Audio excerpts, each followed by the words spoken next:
Good afternoon, good morning, good evening, good night, wherever you are in the world, and thank you for your participation to this program. Today we have our English language program, even if with my broken English, but I hope you will forgive me. And today we are speaking about a topic that I know is of interest of many people, and that is the UFO, the extraterrestrial possibility of existence. I mean, there are many ways to introduce it, but I think it would be better to speak immediately of this topic with our guest, and I want to introduce. So I introduce Rob Swiatek, that is in the board of director of the Mufon, that is the biggest American ufological organization. And for many years, he's studying this kind of phenomena. So thank you very much for to be our guest. And then we have Edoardo Russo, that you may remember if you follow my Italian programs.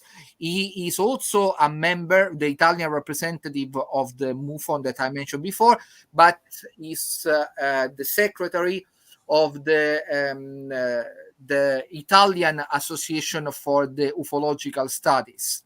So thank you, Dr. Russo, for your participation. Thank you for your being a host today.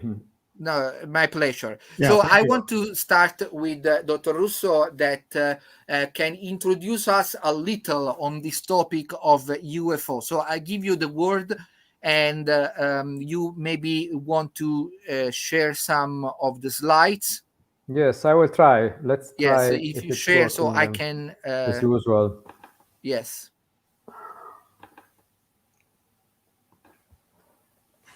Well, I hope you can see a blue screen now with the title page. Can you? Not yet. Not yet. You have to share screen with. Yeah, I have to say something somewhere on the screen. Yes. Where from?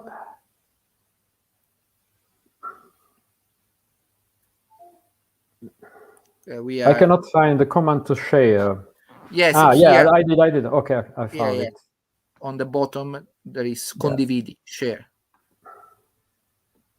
Well, let's see if it's working now. Yeah, hopefully it's working. If it's not working, we will blame the UFO. Of course, so but can you see it now or not yet? Not yet, but not yet. That's very bad. Okay. Yes, but I'm trying again. Yeah, so here you have to do share screen, condividi schermo. Yes, but I did. Yeah, it's strange because the other time I think it was working, so I don't know why it's not working now. In case it's not working, you can explain, and we don't use the slides. Okay, let's try. Okay.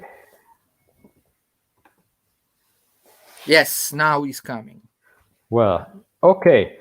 Well, sorry for the late beginning. Okay. Well, here we are. We are talking about UFOs. You told extraterrestrials, but that is just an hypothesis. Huh? We are talking about something that is being seen in our skies. And we are talking about something which has two sides, two faces. We are often talking about a two faces riddle. The two sides of this, that is a same coin, are the UFO phenomenon and the UFO myth. When we say the UFO phenomenon, we are talking about eyewitness testimonies. It is people telling what they saw. Testimonies of aerial phenomena or aerial objects, you know, unidentified flying objects is the meaning of the UFO acronym. And we are talking about phenomenal objects that either witnesses or experts could not explain. That is the unidentified concept. Then there is the mythological side, that is the set of ideas, of images, of beliefs about UFOs and about extraterrestrial visitors on Earth, not about extraterrestrial life elsewhere, but coming here. When we remain to the UFO phenomenon, we have again two sides. We can say UFOs in a broader sense or in a strictest sense. When we say in a broad sense, we are telling objects or phenomena that were not identified by the witnesses. But when we say UFOs in the strictest sense, we are talking about objects or phenomena that were not identified by competent analysis. While 90%, the largest part of reported testimonies of what we call the UFOs in a broad sense, can be explained by conventional causes. When we say UFOs in the proper sense, we are talking about the less than 10% part that are not identified either by the witnesses or by the experts. We usually don't have the UFOs in front of us. We have a stimulus that is not available to us. Ideally, it's inside a tetrahedron. This is an official government UFO study group that developed this concept many years ago. We only have 4 observables items that are the witness, the testimony or the report, the physical environment, and the psychosocial environment where the sighting took place. We are working on these 4 observables in order to better understand what the stimulus was, to try to identify it, or if not, to study and try to understand what it was anyway.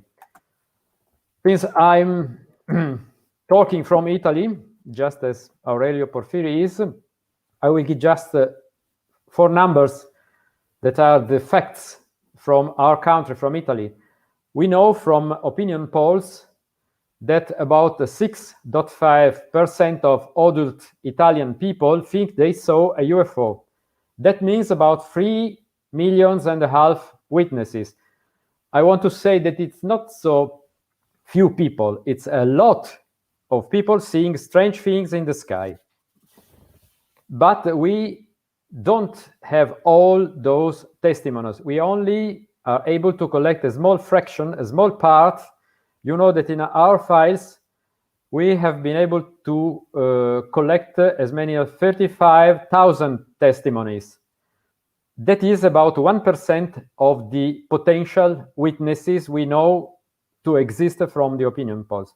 And when we talk about those testimonies, what we call the close encounters, that is the testimonies of phenomena that were observed at a very close range, let's say about 200, less than 200 meters from the witness, is a little more than 3,000. I wrote 3,500 reports. That's what we are talking about, what we are beginning with when we talk about UFOs.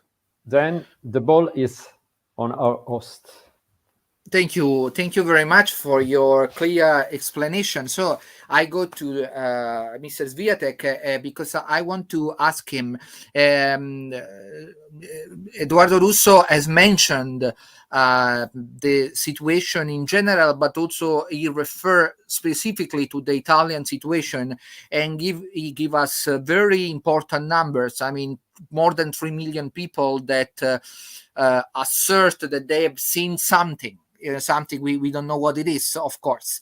So I want to know if the situation in United States is different. I mean, or if the numbers are so important regarding this phenomena, or are more important, or what? The microphone. The microphone. Great. Yes. Thanks for reminding me I was muted. Yes. Yeah, thanks for having me on today, and Edoardo as well. We're always appreciative when someone's taking an interest in the subject that occupies so much of our lives and our times. With regard to what Edoardo said, yes, the situation is the same in America. Of course, the numbers differ a little bit, but yes, sightings keep coming in all the time. And I went through the Mutual UFO Network system yesterday, as a matter of fact, to find out how many cases had been filed in MUFON from around the world just this year. So what I came up with was that we have 4,209 cases, 4,200 cases essentially, filed in the United States and in countries outside of the United States just between January and the end of October of this year. And of those cases, 3,500 were from the U.S. and the remainder, about 700 or so, were from other countries. And this is the same situation that goes on year after year after year. We have 3,000 or 4,000 or 5,000 cases filed in MUFON each year. Thank you very much. And if you want to go on, please. Oh, I was just going to say, I know I wish we had more cases coming from Italy, but there's only 6 cases from Italy in those 10 months. So we need. I wish that MUFON had better access to cases coming in from all the countries. Since Italy is a populous country, we should be getting more than 6 cases because there's more than 6 cases occurring there. India, for example. I think maybe the problem may be that we have so many lockdowns that maybe people don't go out, and so they cannot see a lot from their homes. But indeed, I have a question for Edoardo Russo. Maybe also Rob Swiatek can answer. So usually when we refer about this people that see something, it's people that is on the open space, in the street or in open in the countryside, wherever. But do you have information about people that have seen UFOs from their home? Maybe, I don't know, something when they were still inside their home. Of course, there are a lot of testimonies, people that see UFOs from inside their houses. It's more difficult, and so it's more rare to be able to see something through windows. But there are a lot of cases. Usually when somebody sees something from inside, he or she gets out of the house to have a better look. But there exists a lot of cases where the beginning of the observation is from inside. But what happens if they say that they have seen the UFO inside their house? If you mean the phenomenon to be like an alien or things like this, you immediately discard this as some crazy thing, or you give also attention? No, we never discard anything on an a priori, because every single testimony is worthy an investigation. And we always learn from any testimony. For example, if a family, it's a real example, a family that is having lunch says that a red ball of light comes into the room, passing through the wall and circles around the family and jumping on the walls of the room, then goes out, passing through the glass of the windows without breaking it.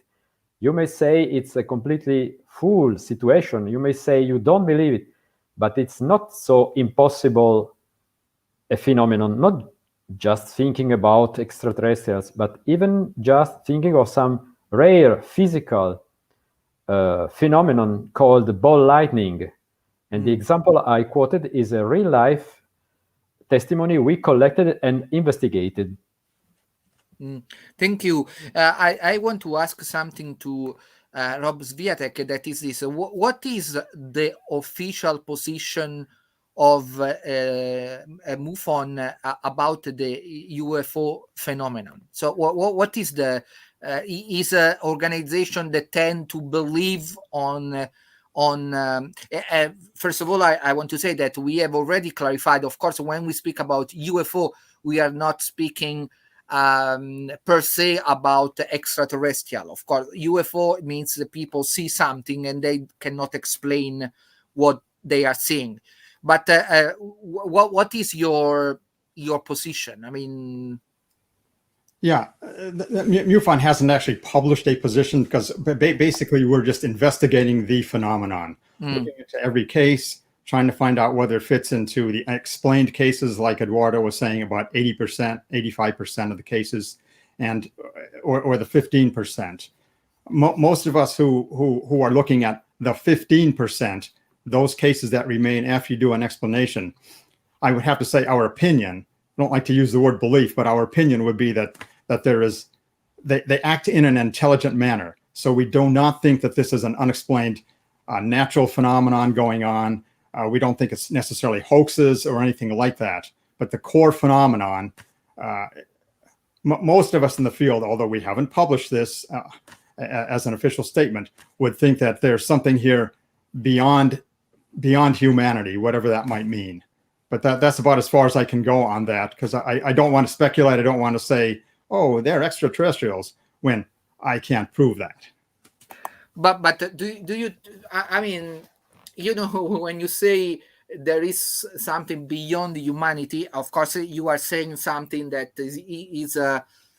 can have a huge range of interpretation, of course. You know, so you don't want to give a specific interpretation. You just say there is something that we cannot explain. But is it possible that we don't have the tools to explain those things, but they still remain inside, we may say, a terrestrial explanation? And yeah, that's a good point you make there. Let me illustrate with a quick example. And yes, you're correct that we might not have the tools to be able to explain it, or the knowledge at this point. When the U.S. government released its report on what they call UAP, Unidentified Aerial Phenomena, in June, they said some of these objects seem to represent a technology that is beyond our current technology. That was a line in the report, and you can interpret that however you want, but they don't conform to current aeronautical expertise or technology that we know of, or that other countries might know of. So that basically seems to imply that there's some kind of a non-human intelligence behind some of these things, or there could be. And I think my own personal feeling on the UFO subject is that we're dealing with a non-human intelligence, but they seem to be at some kind of a level of either technology or sophistication regarding the universe that we can't quite explain yet. We don't, as you put it, have the tools to understand it. Yeah. And Edoardo Russo, so what do you think about this issue? You know, one of the best things that I like most about Mufon, which I am a member of, is that they usually say, we usually say, others talk, we investigate. I have been studying UFOs for a long time now, and I am proud to be able to say that I am a total agnostic. I have no beliefs, as Rob told before, and I refuse to have a belief of my own. I prefer to remain watching from outside without any preconceived opinion. I can say that each time that we feel we can eliminate all phenomena as explained, there is always something jumping out from the cylinder, and well, you find that there is something that is not explainable, and that's the reason why we go on after so many years looking and searching and trying to understand. Also because all along history, the history of science, the unidentified residuum is exactly what has always prompted humanity to go a step forward, to increase knowledge. Each hypothesis, thesis, scientific reality, knowledge has always been defied by unidentified facts or phenomena, and by studying this, we have always been able, along the centuries, to increase our knowledge. I think that UFOs are but one of those unexplained phenomena that we need to look at for a better knowledge of what is happening around us. Rob Swiatek, I have a curiosity. You know, when we hear people that tend to believe about the existence of extra aliens, okay, usually one of their main argument is that that there is some kind of dark force that hide the reality about this existence. You know, the CIA or FBI or whatever, they don't want you to know that this is existing. And other people say that maybe we can see this situation in another way, that for some country to make people believe that there is a threat from some extraterrestrial forces can be a good way to justify, you know, the building of atomic bombs or very powerful weapons. So I want to know what do you think about this? There is someone that is hiding us the truth, or there is someone that is using this hypothesis for their own interest? There's several facets to that question. I am not a conspiratorialist person who thinks that, number one, the government or a government or the world governments or what have you are covering up this thing.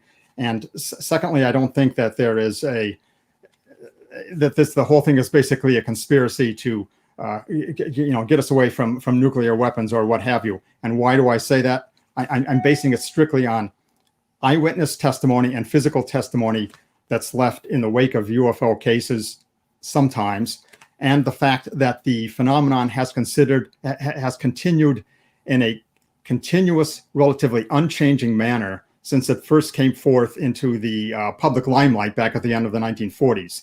The phenomenon acts the same way, and witnesses who will relate the weirdest, smallest details sometime that have maybe in some cases hardly ever been published, and they will come up with these cases in 1952, and they'll come up with the same detail or the same kind of a case in 2021.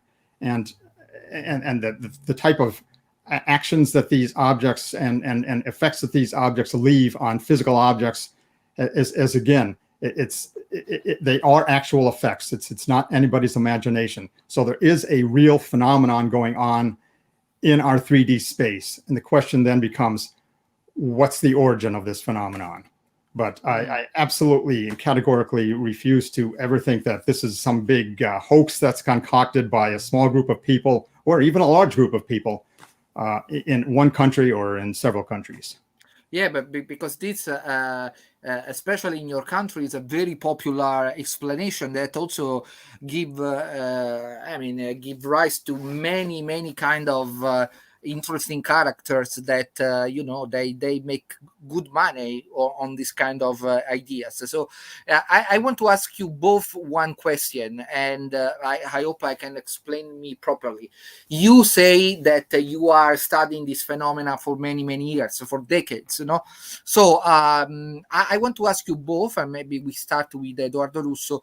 There is any case that you have encountered, that you have studied, where you honestly say, wait a minute, you say, maybe here, even if I want to be very rational, very scientific, but here I have to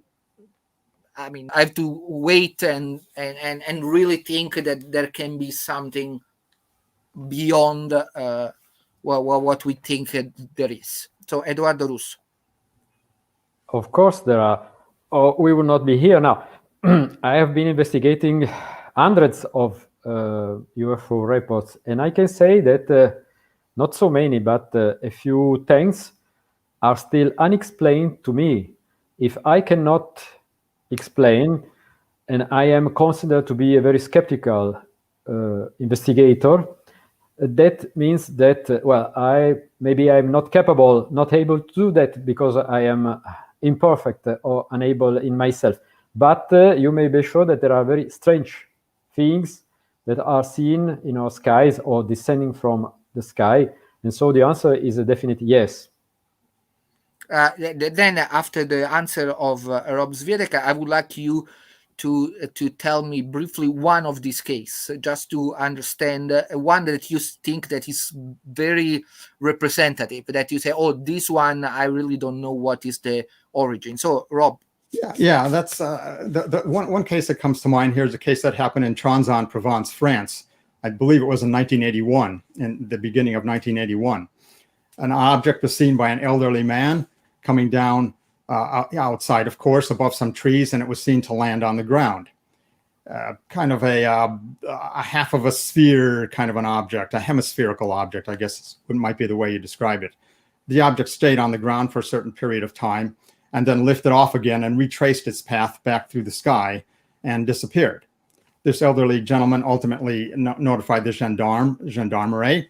And at that time, as now, France had an official UFO investigation going on. And the scientists came in and the investigators came in and measured the marks this object left on the ground. In this case, there were a number of circles, I believe. They were concentric circles. It's been a number of years since I've actually read the case file, but that's my recollection of it. These circles depressed some vegetation, or the object depressed some vegetation when it came down in the field.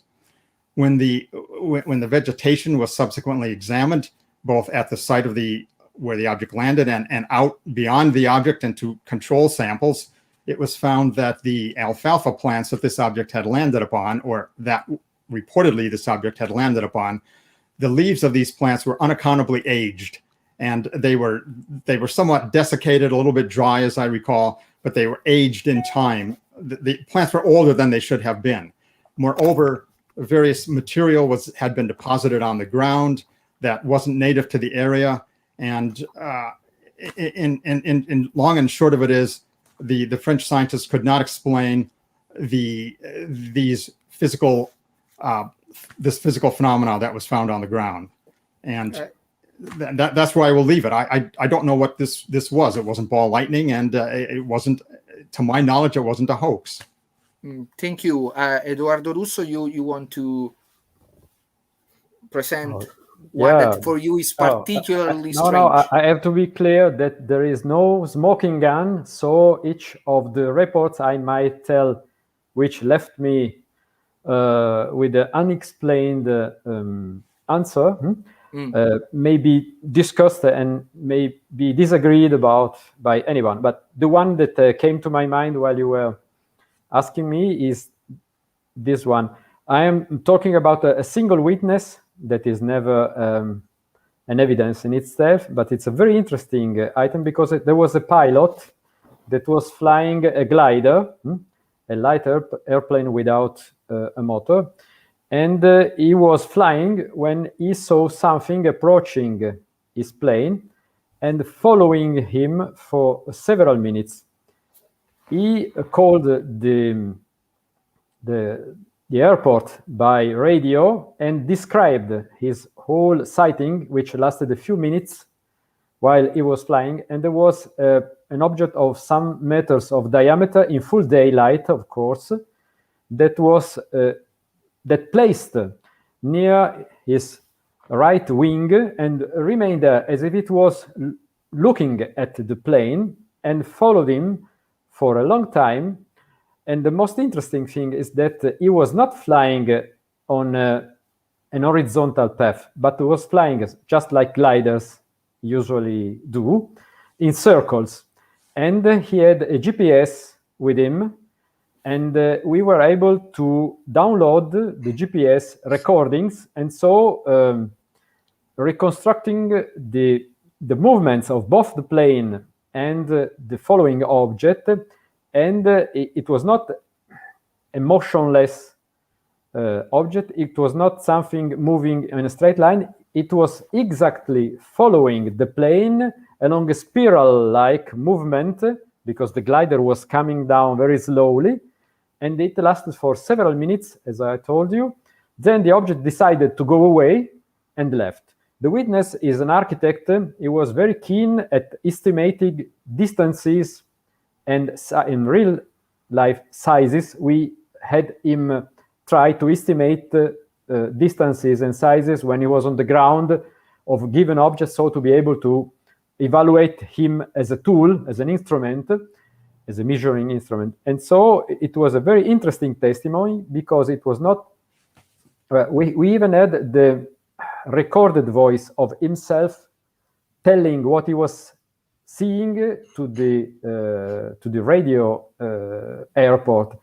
So that is something that we were not able to explain in any way. We had been thinking about, for example, a toy balloon, one of those children lift, but it was impossible that such object might follow the object in such a complex dynamic for so long time. That's just an example. Yeah, of course. No, because I mean, I'm sure both of you have seen hundreds of cases, and some of them, of course, have to struck your attention. So I want to ask Rob, then of course also Edoardo Russo may add something about this. When you are maybe you have the moments of the loneliness of the ufologist, and you look at the sky. Do you wish that the alien exists, or do you wish that they do not exist? So what is your hope?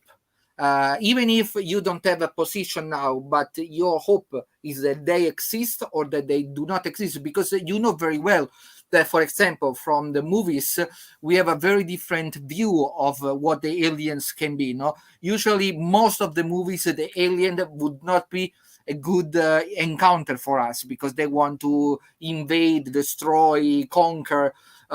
In the film of Steven Spielberg, they look better, but maybe only in those kind of films. In the other, I don't think they are so good. So what is your hope?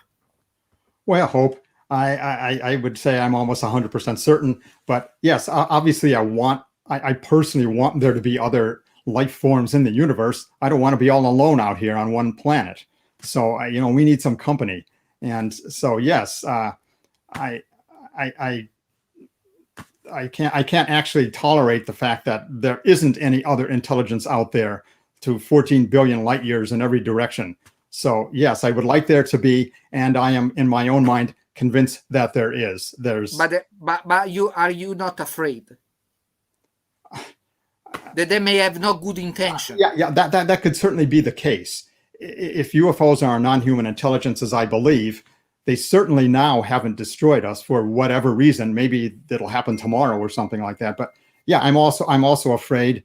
But like when someone moves in next door to me, that person could turn out to be a mass murderer. I don't like to think of it that way. I like to think when my neighbor moves in, it's going to be a nice person, and they always have been. So that's the way I think of it in the universe. But your example is good, but you know that this would be very different, because you can call the police and report your neighbor, but if an alien group of people come, they will have really the weapons to make us defenseless. So it would be different. You cannot defend yourself. How do you know? How do you know that they have that they may have a good intention? Because many people see this as a threat, not as an opportunity. Whatever, whether it's good or bad, I can't do anything about it. I just have to hope it's good. Of course, I'm not going to hope it's bad. So yeah, if they're going to come here and destroy us, then so be it. There's absolutely nothing I can do about it for the reasons you just mentioned. I could call the Air Force or the Army, but yeah, if their weapons are beyond us, then we're all dead. What can I say? And Edoardo Russo, what do you think? What do you hope? As you may know, I'm sort of a ufologist of the strange kind, because when I look up to the skies, I no longer have asked myself such a question for many decades now. I have changed my mind since I was 14 years old, of course, several times, and it would be strange if I hadn't. But as of now, I can look at the sky and say at the same time, well, there may be nobody there, or there may be someone good or evil, but these are our own categories. Are we sure that we can use them in order to understand that others if they exist? But such discussions are of no interest to me any longer. It sounds like those discussions about angel sex that were typical of the Middle Age debates in certain circles. I recognize myself more in a less transcendent kind of acting, of working. I have a very reduced expectation, that is, I am here to do my work, and my work is to collect. Maybe nobody in my generation will be able to find an answer, but just like there were some naturalists in the 16th century that were collecting fireflies of all kinds, and they were sticking them with the pins but they could not understand a lot of things. Their work was the basis for others in following generations to better understand the systematics, biology, and so on. I am satisfied with my grassroots work of investigating, and I cannot say I refuse, but I'm not interested in debating about what it could be, how it could be, what we could fear or hope. That's not my stuff. Okay, thank you very much. You say before that doing this kind of reasoning is a kind of a medieval stuff, but so I consider myself also a medieval man, so that is a good thing that I can ask you this kind of question, because I'm sure many people is curious about this, because you deal with so much with this topic, and they say, but what you really hope? You hope that they are there or that they are not there, because that is, I think, not a trivial question. Indeed, I mean, is a very important question. We discussed before, you remember, about the possibility, that they are good, that they are bad, and this, of course, make all the difference for us. But I understand, of course, your perspective, and that's okay also for me. I want to go to Rob Swiatek and ask him a question that maybe is a little maybe, so don't consider my question disrespectful. Okay, that's my point. So when the people, I'm sure also in your country, talk about the UFO, they usually don't think about people like you, but they think about Eric von Daniken or Zachariah Sitchin, or they think to the people that they wait the UFO are coming tomorrow, or the one that waiting that GFK will show up again to some rallies. Okay, so these are the kind of people that usually. So how you and others like you, of course, deal with this kind of audience? I mean, the you called before the conspirationist, the one that want to see something strange, the QAnon guys, how you deal with that? Well, I actually, it may not be as prevalent in this country as you might think. I don't hear Eric von Daniken, although he's still alive, discussed too much today, and at least in the circles and the conferences that I have gone to and the people I've spoken with. That doesn't seem to be a mindset that's prevailing in America right now. Maybe 30, 40 years ago in the 1970s and the 1980s, more people were talking about Eric von Daniken when his books were on the bestseller list.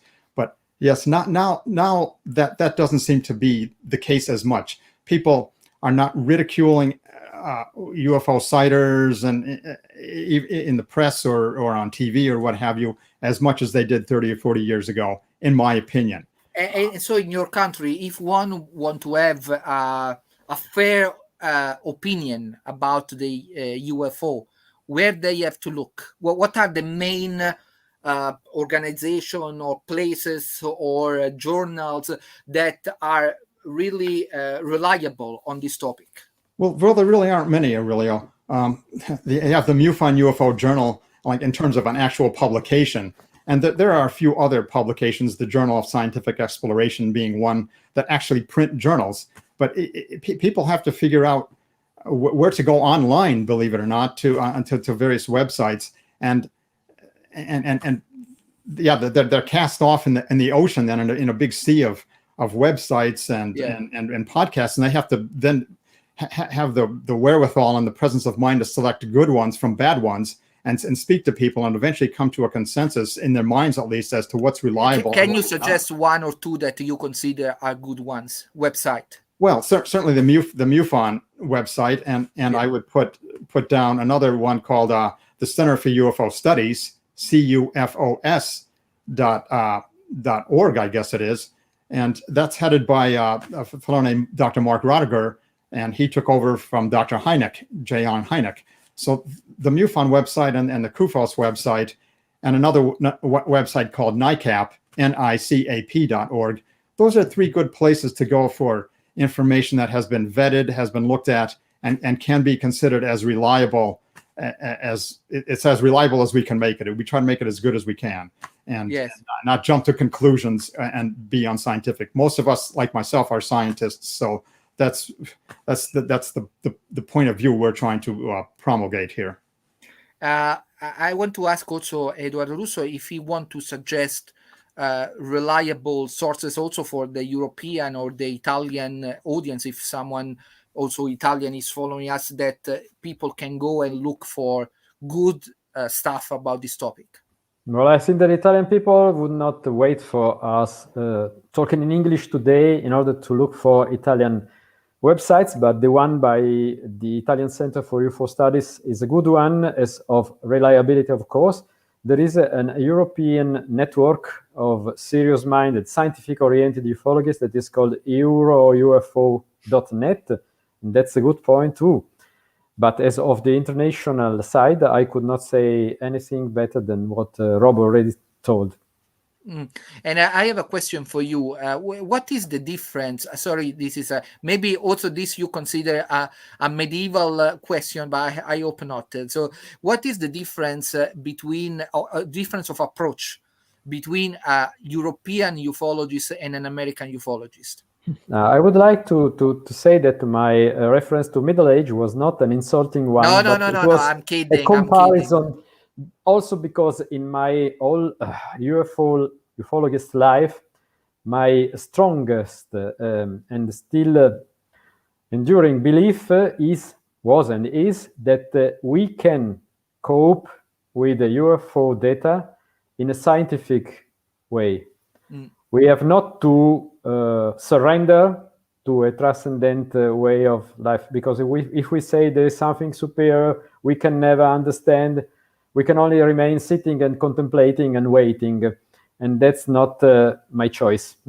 So I think that everything in our world may be coped with in a scientific way, that is trying to reach conclusions based upon data, coming in an inductive way from bottom to top, and following reasoning lines that can be shared by others, that if following the same line can reach the same conclusions. This is the meaning of science in my very and elementary of course way. that is your perspective, that is different from people that like me also that believe on the transcendent life and on other things. But I want to know for you, my question, what is the difference?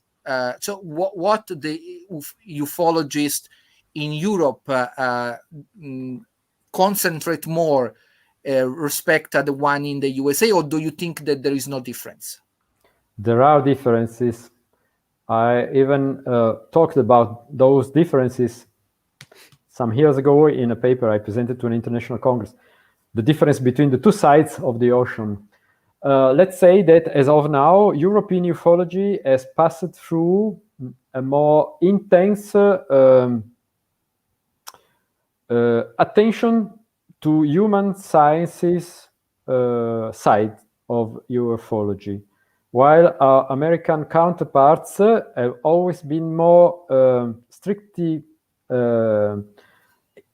interested in physical sciences about UFOs. That is the main difference in the evolution of the scientific-oriented UFO community. That is not the whole community of UFO-interested people, because as you said before, not just about ancient astronauts or von Däniken, but there are several different ways of approaching the UFO phenomenon and its study. And not everybody is sharing the ones that Rob Swiatek or myself have been talking about today. There are people that see exactly like you were saying, very radical. They share very radical opinions. They already know all the answers.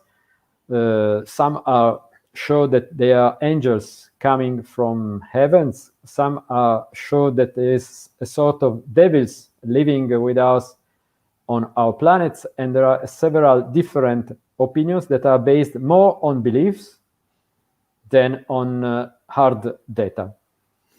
Thank you. So, Rob Swiatek, what do you think? What are these differences? Do you agree completely, or do you have other? I can't disagree with them, but and I don't think Edoardo was making it into a sharp divide. That there are some maybe nuances of difference, but if I were to get together with Edoardo and other people who believe that there's something going on with the UFO subject, we would probably have a great conversation, and we'd be talking about the same kind of cases.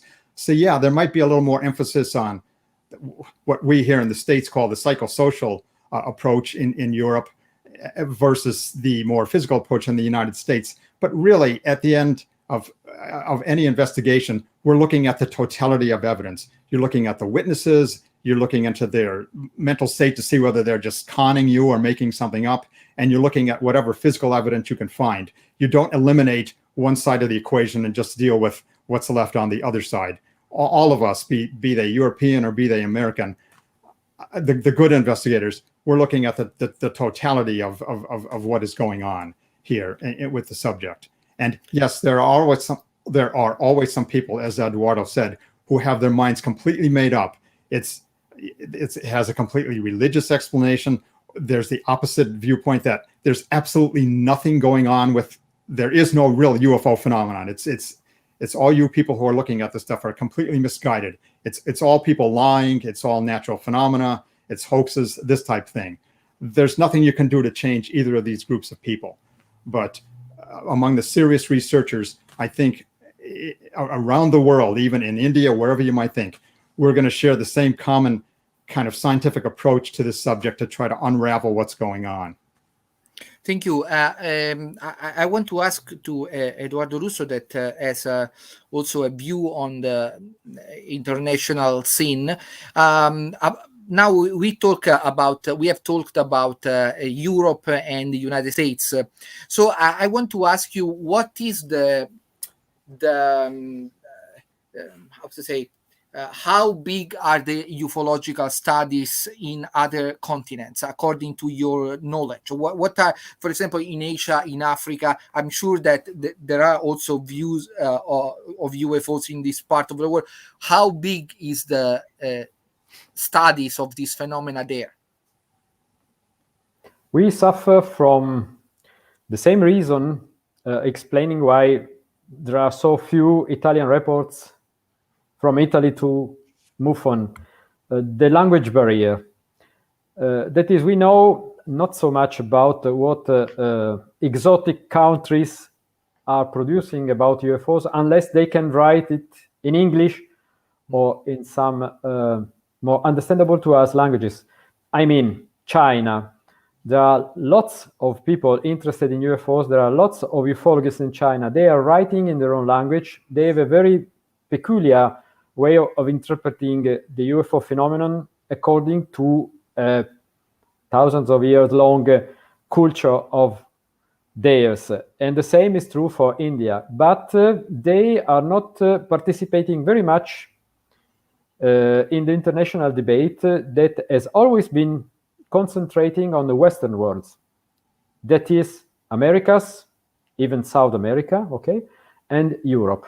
There has always been nearly nothing in Africa, from Africa, and very little information and very little UFO discussion or production from Asian countries.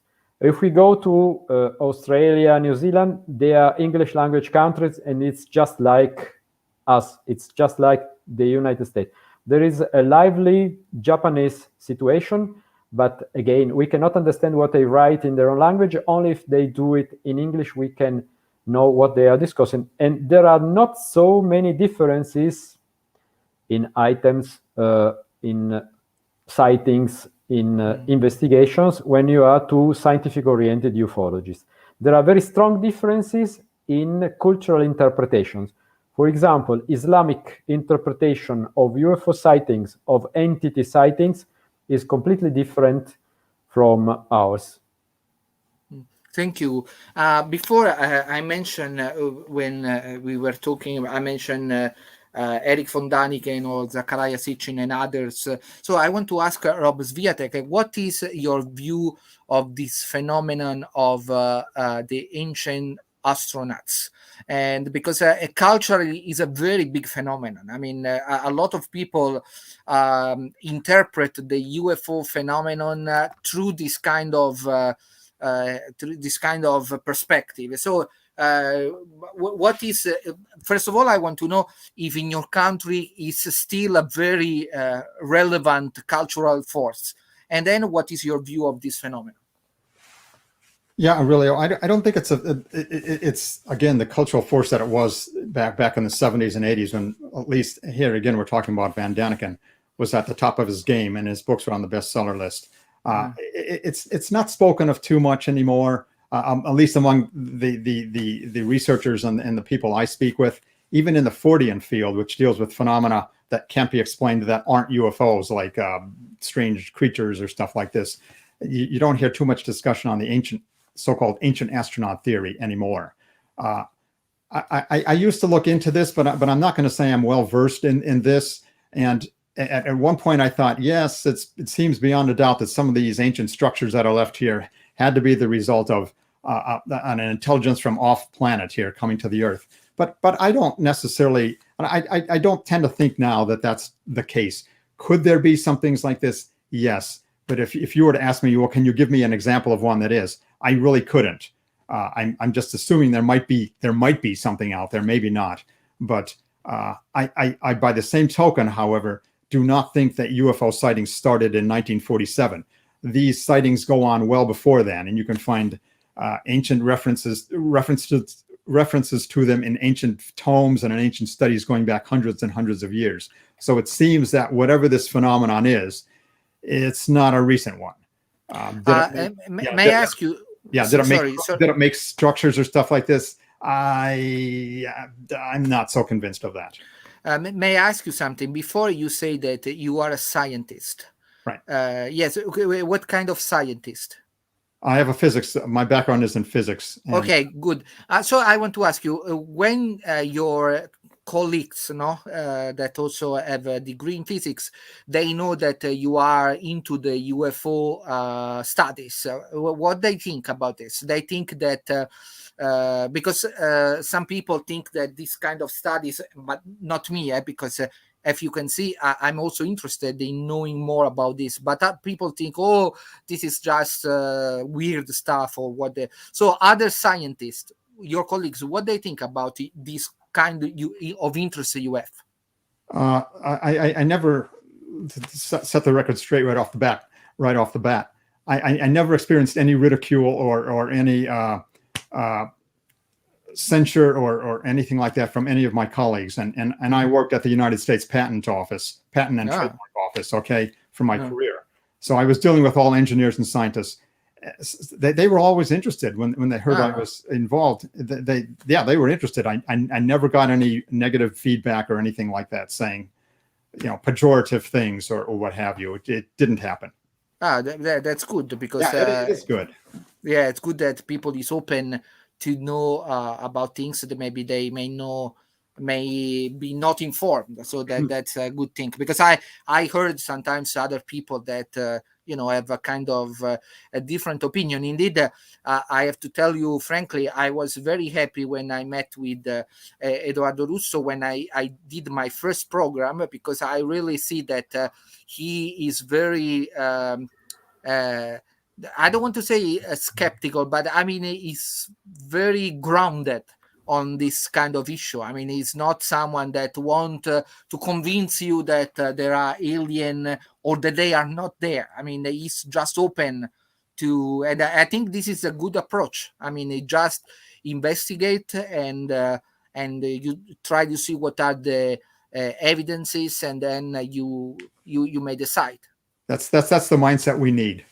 Yes, I really think. Really And Edoardo Russo, I want to ask you the same question.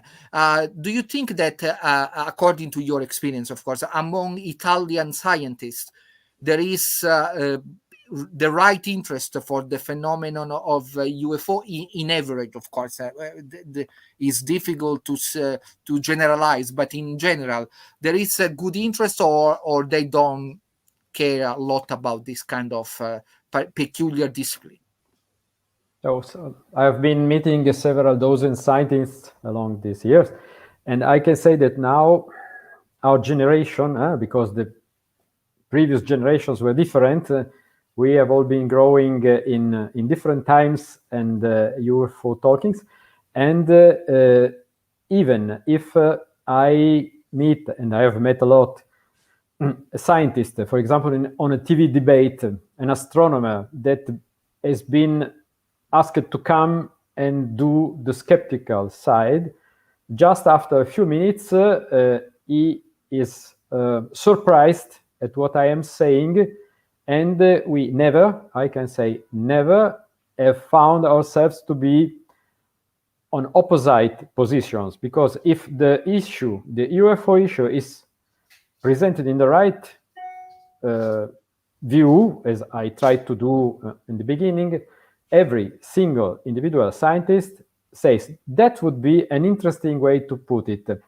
They are usually very prejudiced against UFOs because of the lunatic fringe we were talking about. People holding and showing strong beliefs, wild claims, and so on. Most people think about UFOs as this kind of people. But when they find sensible researchers or investigators, even the hard-nosed skeptics cannot disagree on the fact that someone has seen something, there are strange things, and it is a good thing to investigate instead of just believing either side. Thank you. So I want to ask you a last question. So, what is what would be a movie that you would suggest about UFO that you think is, the people may see as a good representation of a UFO phenomenon? There is a movie that you would suggest? Maybe we start with Rob Swiatek. Well, you're catching me off guard on that one here. I don't profess to be an expert on all, or have even watched most movies on UFOs or even science fiction movies going back too many years. Believe it or not, I liked 2001: A Space Odyssey. It's not really a UFO movie per se, but that movie evinces the kind of mystery and potential that's out there in the universe, and humans are then encountering this thing. In the movie, it was between an astronaut and what he found out there, I think on the planet Jupiter. But that's the kind of movie I sort of like, that because it leaves many things unresolved, and we don't have too much resolved in the UFO field, and it leaves you with a sense of mystery, yet hope that yes, there is something out there and it might be a good thing. So that's the movie I would say. Just that this Thank moment. you. Edoardo Russo? Well, you know, if you go to movies, they are not the right thing to think about in order to better understand UFO phenomenon, because a movie has to have a story, a beginning and an ending and a meaning. While my own experience has long been that the more you go deeper, the less you understand, or the more you understand that you are not understanding. So I would suggest, instead of films, to go and looking again for my generation, or for the first time, if a new generation is involved, to a TV series that was an American TV series, but was translated to Italy too and passed on the TV screens in the mid 70s. It arrived here in the late 70s. It was called Project UFO. Okay. It was built upon the investigations by the American Air Force military, the specific UFO investigation team. It never gave an answer. Each episode of the series had cases taken from reality, real life example of cases. They always offer two different interpretations, and very often they left an open answer. You might think one direction or the other, just as the two investigators, the two military investigators, were the one more skeptical, the other more believer. And that's a good lesson to better understand the complexity of the UFO phenomenon, beside and beyond any beliefs. Okay, so thank you very much for your participation. I hope that this will this broadcast will contribute to make people to get an interest about this phenomenon, and to have some serious thought about what is going on in our skies. And there are many resources available, as also our guest have told us. So I of course encourage all of you to go and look for good websites or good journal and magazines that can give you a fair view about the phenomenon of the UFO. So I want to thank Rob Swiatek and Edoardo Russo for participating to this program, and I thank you, our viewers and our audience, and I will see you on the next program. Thank you very much, and bye-bye. Thank you, Aurelio. Thank you for hosting us again.